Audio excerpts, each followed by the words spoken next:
Number 1, सोने से पहले वैसलीन में एक विटामिन ई की कैप्सूल मिलाकर चेहरे पर लगाने से चेहरा ग्लोइंग और चमकदार बनता है।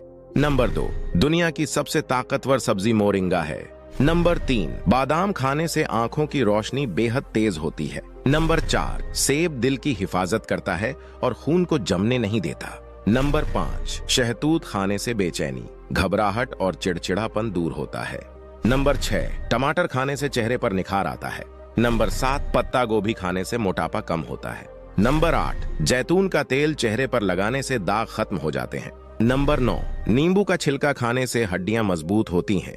नंबर 10, सफेद चने शुगर के मरीजों के लिए बेहद फायदेमंद होते हैं। नंबर 1, करेला शरीर में बैड कोलेस्ट्रॉल की मात्रा को कम करता है। नंबर 2, ब्लैक टी से आंत के स्वास्थ्य को बढ़ावा मिलता है। नंबर 3, भुट्टा खाने से वजन को कंट्रोल रखने में मदद मिल सकती है। नंबर 4, बकरे का मांस दिल के लिए लाभदायक होता है। नंबर 5, सर्दियों में